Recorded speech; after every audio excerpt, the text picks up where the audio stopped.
وہ بات کر رہا ہے، علی اس کو اس کی زبان میں جواب دے رہے ہیں۔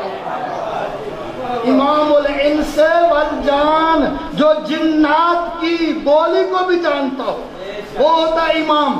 جب علی نے جواب دیا اور وہ اپنی مشکل حل کرا کے واپس چلا گیا، لوگوں نے پوچھا یا علی کیا ماجرا تھا، کیا تھا، یہ کیا تھا، کیوں آیا؟ فرمایا، یہاں تک تو بیان کیا جاتا ہے نا، لیکن شیخ الجامع علامہ اختر عباس سب کی بلا انہوں نے بیان کیا تھا اپنے خطاب میں، کیونکہ آپ کے یہ مظفر گھر میں انہوں نے 35 سال مسلسل عشرے پڑھے ہیں۔ میں تو کہتا ہوں کہ قبلہ صاحب کا بہت بڑا ضلع شاہکوٹ میں بھی اور یہاں پر بھی مقام ہے، ان کا یہ بیان ہے کہ جب وہ چلا گیا آستہ، لوگوں نے پوچھا یا علی یہ کون تھا، کیوں آیا تھا؟ کہا کہ جس طرح میری طرف سے تمہارے رہبر اور معین کیے ہوئے لوگ ہیں، اسی طرح علی کی طرف سے جنات کے بھی سربراہ موجود ہیں۔ یہ جو جن آیا تھا، ازدہ آیا تھا، اس کا باپ اپنے قبیلے کا سربراہ تھا، اپنے قبیلے کی سربراہی کرتا تھا، میری طرف سے نیابت تھی اسے، وہ دنیا سے چلا گیا، وہ دنیا سے چلا گیا ہے۔ آج وہ قبیلے والے جمع ہوئے، اس کے بیٹے سے کہا جاؤ علی مسجد میں بیٹھے ہوئے ہیں، پوچھ کے آؤ تمہارے باپ کی جگہ پر ہمارا رہبر کون ہے؟ تو میں کہتا ہوں دنیا والوں تھوڑا سا غور کرو، اگر جنات بھی بغیر علی کی اجازت کے اپنا رہبر نہیں مانتے تو ہم نے کس کس کو اپنا رہبر مان لیا؟